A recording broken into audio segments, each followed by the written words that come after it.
नमस्कार, आप देख रहे हैं आज तक डिजिटल और मैं हूं आपके साथ अनूप आकाश वर्मा और मेरे साथ हैं क्राइम तक के डिप्टी एडिटर चिराग गोठी। चिराग, बहुत बहुत स्वागत है आपका। तारीख 2 अक्टूबर, पूरी दुनिया में अहिंसा के सबसे बड़े पुजारी के तौर पर जिन महात्मा गांधी को जाना जाता है, उन्हीं की जन्म जयंती के दिन उत्तर प्रदेश के देवरिया में एक बहुत बड़ी हिंसक घटना हुई। 6 लोगों की गोली मारकर हत्या कर दी गई। पूरा मामला ये ज़मीन का है। बहुत सारे खुलासे हो रहे हैं चिराग इस पूरी खबर में, जब से 2 तारीख के बाद से, और पुलिस अपने स्तर पर छानबीन कर रही है। लेकिन अभी भी ज़्यादातर लोग ये नहीं समझ पाए हैं कि एक्चुअल में वो पूरा विवाद क्या है, क्योंकि जिस ज़मीन को लेकर ये गोली चली है, जिस ज़मीन को लेकर 6 लोग मौत के घाट उतार दिए गए, वो ज़मीन आखिर है किसकी? ये पूरा विवाद ज़मीन का क्या है? आपकी क्या समझ में आया है? देखिए, बीजेपी जो विधायक है शलभ मणि त्रिपाठी, अगर उनकी बात को माना जाए तो ये सरकारी जमीन थी और सरकारी मतलब ग्राम सभा की ग्राम ज़मीन। सभा की जमीन ठीक थी। है। प्रेमचंद जो कि डिजीज्ड हैं, जो उनको सबसे पहले मारा गया, हाँ। वो कभी ग्राम सभा के अधिकारी होते थे। अच्छा, हाँ, सत्य पूर्व प्रकाश, जिला पंचायत सदस्य भी रह चुके हैं प्रेमचंद यादव। हाँ। तो सत्य प्रकाश के जो ब्रदर हैं, उन्होंने ये जमीन प्रेमचंद को दी थी। ये बात सत्य प्रकाश को नागवार गुजरी और उसके बाद कोर्ट केस भी हुआ, झगड़े चल रहे थे आपस में। हिंसक घटना हुई 2 तारीख को, जब प्रेमचंद को पहले मार दिया गया। उसके बाद उसके परिवार वालों ने सत्य प्रकाश को और उनके परिवार के 5 लोगों को मार दिया। इस घटना, ये बहुत बड़ी घटना थी उत्तर प्रदेश के अगर संदर्भ में बात करें, उत्तर प्रदेश का पूरे देश में इस खबर की चर्चा हुई। और उसके बाद खुद सीएम योगी ने इस पर ट्वीट किया, मुआवजे की बात की, प्लस जांच ढंग से करने की बात कही। ये कहा कि दोषियों को बख्शा नहीं जाएगा। मौके पर एडीजी लेवल के ऑफिसर पहुंचे और पूरी इन्वेस्टिगेशन अभी चल रही है। हाँ। अभी अपडेट यह है कि इस मामले में दो एफआईआर दर्ज हुई हैं, जिनमें पुलिस ने कई लोगों को अरेस्ट किया है, जो दिख रहे हैं लाठी डंडा लेकर आते हुए, मारते हुए। कई लोग आइडेंटिफाई हुए हैं, कुछ फुटेज पुलिस के सामने है, कुछ विटनेसेस के बयान सामने हैं। सवाल ये उठता है कि ये जो शलभ मणि त्रिपाठी, जो बीजेपी के विधायक है, जो ये दावा कर रहे हैं कि ये जमीन ग्राम सभा की थी, इस पर कोठी किसने बनवाई, और जिसने बनवाई तो क्या अधिकारी जो वहां के थे, राजस्व अधिकारी या दूसरे अधिकारी जो इस संदर्भ में देखते हैं कि कोई इलीगल कंस्ट्रक्शन तो नहीं हो रही, वो सो रहे थे क्या? इसकी जांच होगी, ये उनका कहना है, और नजीर बनेगी, ऐसी जांच होगी। कहने का मतलब ये है कि ग्राम सभा की जमीन पर प्रेमचंद को कैसे मिल गई। लेकिन इसमें चिराग, एक बात है कि ये 2 अलग अलग विषय हैं। एक विषय है जो प्रशासनिक स्तर पर है, जिसमें जांच होनी चाहिए कि आखिर कैसे सरकारी ज़मीन को खरीदा गया, कैसे उसे बेचा गया, कैसे उस पर कब्जा कर लिया गया। ये एक विषय है।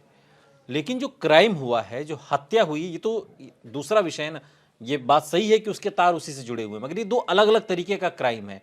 एक है जो करप्शन है और एक है जो हार्डकोर क्रिमिनल की मेंटेलिटी के साथ उसको अंजाम दिया गया है। बिल्कुल आपका ठीक कहना है।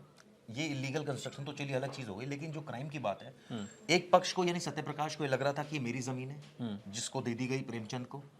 इसी बात को लेकर उसने प्रेमचंद की हत्या कर दी या करवा दी। उसके बाद प्रेमचंद के परिवार ने रिएक्शन किया। कहने का मतलब है, जब जमीन जिसका आप झगड़ा कर रहे हैं, वो जमीन सरकार की माने तो सरकार की है, आप कह रहे हैं मेरी है, एक कह रहे हैं मेरी है, ये क्या कब्जे वाली जमीन थी? क्या गांव में जो ग्राम सभा की जमीन होती है इस तरह की, मैं आपसे भी सवाल करना नहीं, चाहता ये बात सही है। देखिए, ग्राम सभा की कई बार जो ज़मीनें होती हैं वो चिन्हित नहीं हो पाती हैं। ग्राम प्रधान को उस बात की जानकारी रहती है, जो भी पदेन ग्राम प्रधान होता है उस वक्त उसको मालूम रहता है कहाँ पर क्या है। लेकिन फिर भी चूंकि उसको अपने आपसी संबंधों को भी मेंटेन रखना है, क्योंकि ग्राम सभा का जो चुनाव होता है वो छोटे स्तर का चुनाव होता है।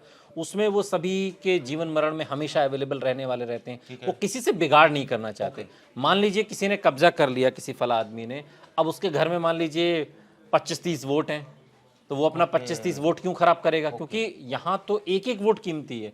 तो ग्राम प्रधान इस तरीके से भी काम करते हैं। फिर कई बार ग्राम सभा के स्तर की जो ज़मीनें होती हैं, जैसे मसलन मान लीजिए कोई पुराना तालाब था, उस तालाब को धीरे धीरे गांव वालों पाटते उस पर कब्जा कर लिया। जिसके हिस्से में जितना आया उसने रख लिया, वो उसका उस पर कब्जा हो जाता है, फिर वो उस पर निर्माण भी कर देता है। कई ऐसे उदाहरण हैं।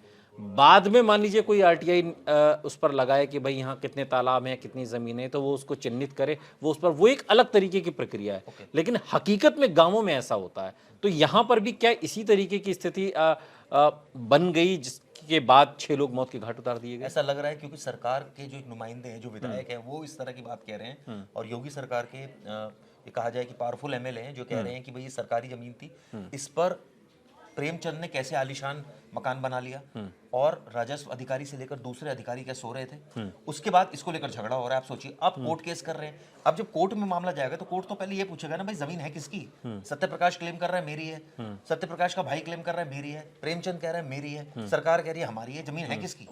जिसके ऊपर विवाद हुआ और जिसके ऊपर 6 हत्याएं हो गई और जो ऑब्वियसली इस तरह की घटना हो गई जिसकी चर्चा अब सिर्फ उत्तर प्रदेश में नहीं हो रही, पूरे देश भर में हो रही है। तो आप सोचिए कि जमीन लेकिन का ये झगड़ा इसमें जिसमें यही नहीं पता कि जमीन का मालिक कौन है। लेकिन चिराग इतनी परेशानी क्यों है? क्योंकि अगर कोई ग्राम सभा की जमीन है तो ये तो भाई एसडीएम का जो दफ्तर है उसके दस्तावेजों में इस बात की गणना होती है कि कौन सी जमीन किसकी है। ये तो लेखपाल बता देगा कौन सी सरकारी जमीन है, कौन सी निजी संपत्ति है। तो इसमें इतनी उहापोह किस बात की, इसमें इतना इंतजार किस बात का है प्रशासनिक स्तर पर? कर रही है जांच पुलिस, क्योंकि अब तो इसमें सबसे बड़ी ड्रॉबैक ये रहा कि अब घटना के बाद सारी काम हो रहे हैं। ये तो पहले ही हो जाना चाहिए था। मकान बन रहा था तो अधिकारी सो रहे थे क्या?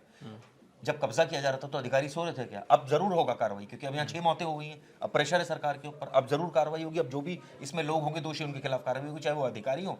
अब इसमें प्रेमचंद की तो मौत हो गई है, सत्य प्रकाश के परिवार के 5 लोग इसमें आप सोचिए मारे गए। ऐसी जमीन के लिए जिसका भी मालिक का ना हक अच्छा, है, उसके लेकिन ऊपर ही जो विवाद है। लोग चिन्हित किए जा रहे हैं, चूंकि संख्या ज़्यादा बताई जा रही है, जो उनके घर वाले हैं जो पीड़ित के, वो बता रहे हैं कि तकरीबन 50 लोग सुबह सुबह 7:30 बजे करीब आए, लाठी डंडे और उस तरीके से उन्होंने दरवाज़ा तोड़ दिया, घर में घुस गए और मार पिटाई की और इस तरीके की। तो क्या 50-60 लोग वो चिन्हित किए जाएंगे? अभी कार्रवाई क्या कहाँ पहुंची बिल्कुल है? वैसे हुई जैसा ये बयान है और उसके आधार पर कार्रवाई हुई। आप सोचिए छोटे छोटे बच्चों की भी इसमें पूरी तरह मार दिया गया उनको। और सवाल ये उठता है कि परिवार में मुझे लगता है एक साइड की सत्य प्रकाश की बेटी बची हैं और उस तरफ से भी कुछ ही लोग बचे हैं। तो ये आप सोचिए कि कितना नृशंस हत्याकांड हुआ, जिसकी जितनी निंदा करनी चाहिए उतना कम है। लेकिन सवाल ये उठता है कि अब इसमें एक्शन क्या होगा? क्या आने वाले वक्त में इस तरह की जमीनों पर कब्जा ना हो और क्लेमनेंट ना आ जाए, इसको लेकर सरकार की क्या क्या कोई नीति होगी? इसमें नीति ऐसा ना बनाएगी? हो, हाँ। क्योंकि क्योंकि ये अब तो होता है, देखिए गाँवों में ये होता है। आप भी गांव से, हम भी गांव से, हमने गांवों में ये देखा है कि ये बहुत सामान्य है। जो ग्राम सभा की ज़मीनें होती हैं वो प्रधान से मिली भगत करके उस पर कब्जा कर लिया जाता है, निर्माण भी हो जाता है और ये सालों साल चलता रहता है, इसको कोई पूछने वाला भी नहीं होता। यहाँ तो विवाद ज़मीन का आ गया कि उसने बेच दिया, उसने खरीद लिया, वो कह रहा है मेरा है, वो कह रहा है मेरा, इसलिए दोनों में ये रंजिश बढ़ गई और इसलिए हुआ। लेकिन फिर भी इसमें सरकार को ये चाहिए कि इस तरह की, हालांकि ये एक बड़े लेवल का काम है जिसमें ग्राम प्रधान की मिली भगत के बिना कुछ नहीं होता। ग्राम प्रधान मिला रहता है तभी वो ग्राम सभा की जमीन पर कब्जा करता भी है, कब्जे करवाता भी है।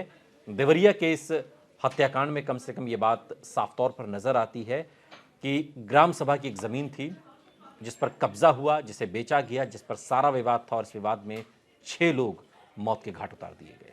बहुत बहुत शुक्रिया चिराग इस तमाम जानकारी के लिए आपका।